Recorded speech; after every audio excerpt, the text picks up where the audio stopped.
em ordem profeticamente. Quando você, depois de 21 séculos, olha para a história da igreja, o Espírito Santo pode abrir seus olhos, assim como abriu os olhos de Paulo, quando lia aquelas histórias de Gênesis, para perceber como os períodos históricos da igreja cristã ao longo dos séculos estão fielmente retratados nestas 7 igrejas que foram colocadas nessa ordem por Deus para profetizar, porque esses capítulos são também profecia. Por que Éfeso vai de primeiro e segundo Esmirna e terceiro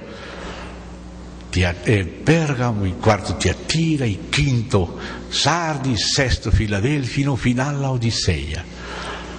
Se você tem olhos para conhecer a história da igreja, você vai perceber que essas 7 igrejas, ainda que históricas no primeiro século, foram escolhidas por Deus para mostrar o que prevaleceria naqueles períodos históricos proféticos pelos quais passaria a igreja.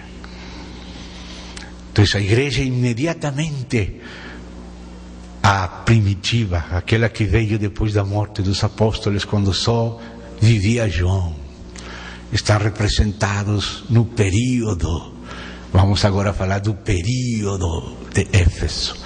Éfeso era uma cidade com uma igreja histórica, mas as condições dessa igreja mostravam o que prevaleceria na primeira época da história cristã primitiva. Depois veio Esmirna, o período das grandes perseguições, antes de Constantino.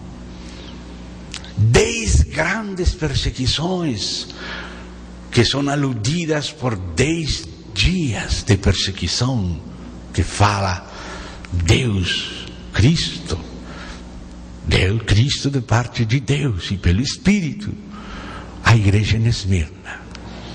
Essa igreja de Esmirna foi uma igreja histórica que se corresponde com o período das grandes perseguições, o segundo período da história do cristianismo. Mas depois veio Constantino, se terminou o período da perseguição e começou uma mistura do cristianismo com paganismo. Isso que quer dizer Pérgamo, muito casado, muito misturado. E aquela nova situação, aquele novo desafio, aquele novo tipo de prova que a igreja passaria, porque Satanás não conseguiu destruir a igreja com perseguições, então agora mudou de tática e quis destruir a igreja com aplausos, com misturas, colocando os perseguidos agora nos lugares altos do Estado, dando para eles dinheiro, passando para eles os templos, tomando as festas pagãs e colocando nomes cristãos e fazendo uma mistura de cristianismo e paganismo. E isso está muito bem espiritualmente descrito nesse período do que poderíamos chamar da Igreja Católica Antiga, pós-constantiniana, a partir de Constantino. Depois chegamos na Idade Média, a idade de Tiatira, de Jezabel, fornicação, idolatria, uma época oscura, uma época difícil, que ha sido chamada de oscurantista por alguns historiadores, aquelas épocas da chamada pornocracia papal, pelos próprios historiadores católicos. Porque eu não estou inventando estas palavras. São os próprios historiadores católicos, quando se lembram daqueles papas medievais e renascentistas, vivendo umas vidas de luxo, umas vidas de luxúria, uma mistura, envergonhando o cristianismo. Estava profetizado. Depois veio aquela reação da reforma protestante, outro período tipificado por Sardis.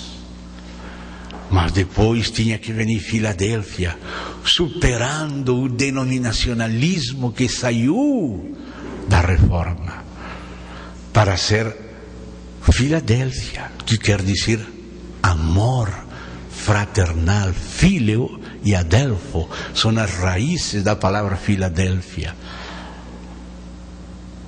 Mas a final das 7 igrejas fala do período final da história da igreja, Laodiceia.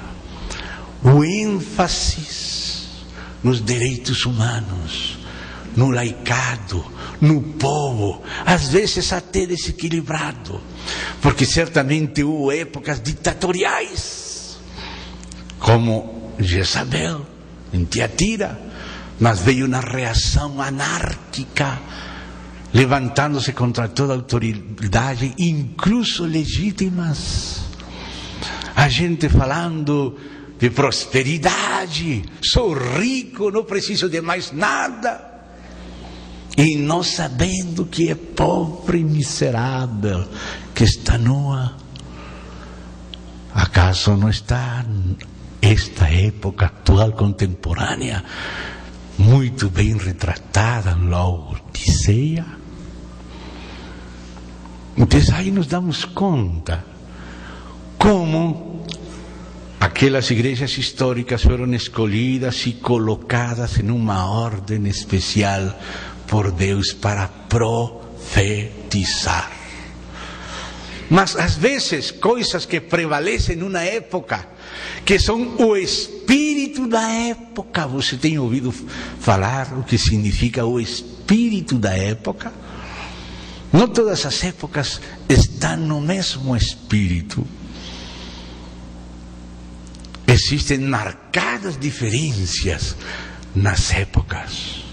Se aqui há pessoas velhinhas, lembrarão como era antes o país, como havia um respeito pelos velhos, como se trabalhava, as pessoas tinham muitos filhos e eram trabalhadores, não sabemos como conseguiam manter uma família tão grande.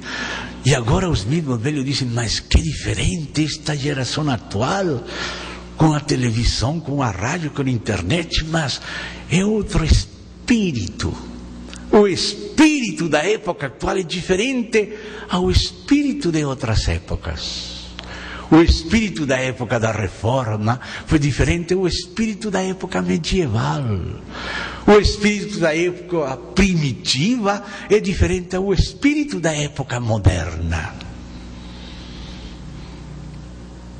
Mas o Senhor Jesus é suficiente para reinar sobre todo espírito, para vencer o espírito de todas as épocas, para ser resposta suficiente para os homens em suas necessidades pessoais e coletivas. Então, amados, temos que ler com cuidado estes capítulos. E o que vamos procurar fazer esta noite, mas acho que com esta introdução, se o Espírito de Deus concede a você perceber e concordar, porque nada do que se fala aqui é obrigatório, nada se fala dogmaticamente para impor sobre ninguém. Eu sou um irmão igual que vocês. Agora Deus me deu a oportunidade de falar a minha parte, meu pequeno grau de areia, mas você também tem responsabilidade de julgar, não comer cru, examinar. Pode pensar diferente, pode pensar parecido. Nada se está impondo. Tudo se está colocando abertamente para para ser livremente examinado e julgado pelos santos, segundo o Espírito Santo. Só rogamos que acudam ao Senhor e à Bíblia e coloquem atenção nos seus espíritos, para que vocês não julguem segundo a carne, senão segundo o Espírito. Amém. Então, amados, agora sim vamos ler. Amém? Vamos ler. João, as 7 igrejas. Nós não morávamos naquela época, mas como quando a mensagem é falar daquelas igrejas históricas, o Espírito está falando para todas as igrejas, então nós estamos incluídos nos destinatários desta carta com cartas, deste livro de Apocalipse, que tem várias cartas, uma carta de cartas. As 7 igrejas que se encontram na Ásia, históricas. Graça e paz, essa será a saudação de Deus do céu. Graça e paz a vosotros. E aí estão incluídas aquelas igrejas históricas e todas as igrejas da história. Graça e paz a vosotros, da parte daquele que é, que era e que há de vir. Esse é nosso Deus Todo-Poderoso. Da parte dos 7 espíritos que se acham diante do seu trono. Esses 7 espíritos, vamos ler quem são. Vamos, Isaías, capítulo 11. Vamos lá, se você quer de uma vez ler este aspecto aí, para compreender melhor desde o início. Isaías, capítulo 11. Do tronco de Jessé sairá um rebento, e das suas raízes um renovo. Repousará sobre ele o Espírito do Senhor. Essa é a cana central do candeeiro. O Espírito de sabedoria, e outro que primeiro falou, vão 2, e de entendimento, 3. O Espírito de conselho, 4, e de fortaleza, 5. O Espírito de conhecimento, 6, e de temor do Senhor, 7. O Espírito do Senhor tem essas 7 características. A plenitude está nele. Então ele